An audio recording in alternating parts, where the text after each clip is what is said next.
Saint Augustine in letter 153 to Macedonius 3.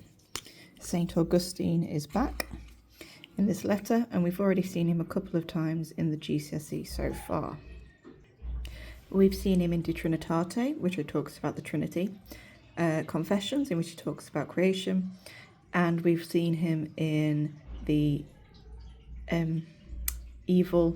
talking about evil in the Enchiridion.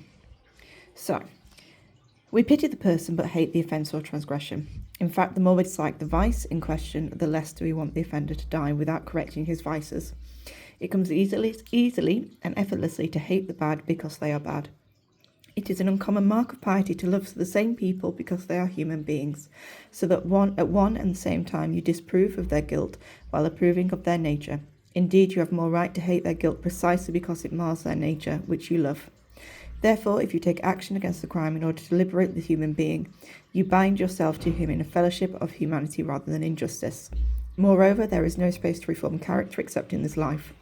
After that, each person will have whatever he has won for himself here.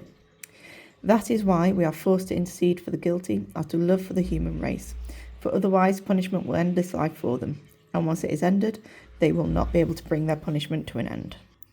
This is one of two letters Saint Augustine wrote about the death penalty. So we pity the person but hate the offence. We hate the act, but we love the person. The less we want the offender to die without correcting his vices, if we dislike the vice, we cannot want them to die without correcting while they are alive what they've done wrong. Because they are human beings, they are made in the image of God. That crime mars their nature. Their soul has been marred by it. Therefore, we need to help them to liberate the human being. They need to reform their character in this life because there is no space to reform it anywhere else. We can only gain forgiveness in this life. Therefore, that punishment, which we will win for us, we'll win the punishment or reward, heaven or hell, we will send them to hell because of that inability to give them forgiveness if we do not allow them to live.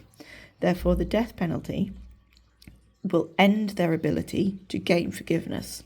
Therefore, we need to intercede for the guilty because it's the right thing to do to help them gain life in heaven. I hope that helps.